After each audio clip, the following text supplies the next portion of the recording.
মানুষের সাথে চলাফেরা করেন, ওঠেন, খান, বসেন, কথা কি একটা কথা দিয়ে যদি ধৈর্য থাকে আপনার, চাইলে কখনো কাউকে কষ্ট দেবেন না।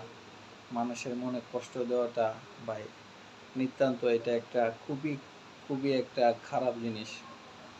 আপনি কাউকে মনে একটা কষ্ট দিছেন, এই কষ্টটা কিন্তু হাদিসে আছে, এটা কিন্তু আকাশে ঘুরতে থাকে। ওই বেচারা হয়তো বা আপনাকে এখন কিছু বলতে পারতেছে না, সে দুর্বল, সে কোনো কারণে বলতে পারতেছে না, কিন্তু কষ্টটা কিন্তু সে ঠিকই পাইছে। কোনো না কোনোভাবে কোনো একদিন ওই কষ্টটা কেউ আপনাকে দেবে, তখন আপনি বুঝতে পারবেন এই কষ্টটা কী জিনিস। তাই চলেন, ফিরেন, খান, ঘুমান, যাই করো, কাউকে মানসিকভাবে আঘাত দেওয়া ঠিক না। যাকে আপনি আঘাত দিচ্ছেন, সে আঘাতগুলা বিন্দু বিন্দু করে জমা হচ্ছে, কিন্তু সেইগুলা কিন্তু আপনার দিকে একদিন করতে পারে। তাই সতর্ক থাকেন, চলাফেরার ক্ষেত্রে কাউকে কষ্ট দেবেন না। কষ্ট দেওয়া এটা অত্যন্ত